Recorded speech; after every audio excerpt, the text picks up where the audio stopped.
debating the third reading of the Private Security Personnel and Private Investigators Bill. Nathan Guy, it's about 8.5 minutes remaining.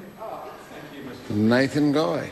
Just before the dinner break, I was letting the House know that we were on the third reading of the Private Security Personnel and Private Investigators Bill, and I was talking about the importance of this bill and getting it through, because it's been in the proposal area for 7 years, and it's great that this government has been able to progress it through and has widespread support, my understanding, from across the House. And I was talking just before the dinner break, Mr. Speaker, about how the public need to be assured that the security personnel have the skills and knowledge to do the job safely and competently. One of the key changes introduced by this bill is to make it possible to impose training requirements. As I mentioned at the second reading of this bill, Mr. Speaker, this government intends to make regulations requiring crowd controllers, property guards and personal guards to be trained. Another key change is that the bill makes to extend the licensing regime to include security personnel who are responsible for protecting people or, in a general sense, keeping order.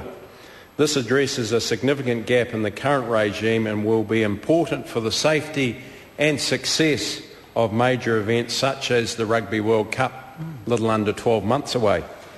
The bill establishes two new bodies, the new Private Security Personnel Licensing Authority and a dedicated enforcement body called the Complaints Investigation and Prosecution Unit.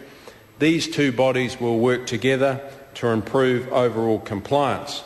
The authority will be responsible for licensing and discipline, and the unit will investigate and prosecute offences against the Act.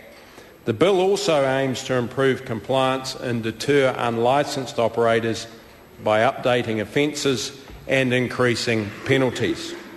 Another significant change introduced by the bill is to change the licensing regime from an annual process to a 5-yearly cycle. This will apply to both licences and certificates of approval.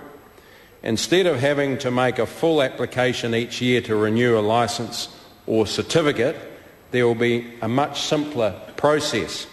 Licence holders will have to provide annual returns to the licensing authority and advise the authority of any changes, such as if they have been convicted of a relevant offence in that time or if their business address has changed. Certificate holders will also have to advise the authority of certain changes as they occur. The Justice and Electoral Committee, led by Chester Burrows, who did a fantastic job with his committee, recommended several changes to ensure the bill meets its objectives. Most of the changes are technical in nature to clarify aspects of the bill and to make it operate as intended. All of those changes are now reflected in the bill. I want to make a comment about the most significant change in the bill since it was introduced and how that relates to the regulation of private investigators. Private investigators, as you know, Mr. Speaker, perform a valuable role in investigating fraud and other criminal offending, but the current prohibition on taking or using photographs and audio recordings without the subject's written consent can make it difficult for private investigators to do their work. That restriction was included in Clause 66 of the bill as introduced to the House. The Select Committee recommended replacing Clause 66 with a requirement to make regulations prescribing a code of conduct for private investigators. The bill requires the code of conduct to cover the surveillance of individuals by private investigators. In conclusion, I'm pleased that the bill has reached this stage this evening on its third reading. It achieves reform that is proportionate to the risks and overall it is cost effective. It will benefit the many members of the private security industry who already meet high standards we expect and the public who place their trust in them every day. The bill was very well received by the Security Association Conference, when I addressed them today, and they are pleased that the legislation has finally been modernised. Mr. Speaker, I commend this bill to the House. Question is the motion.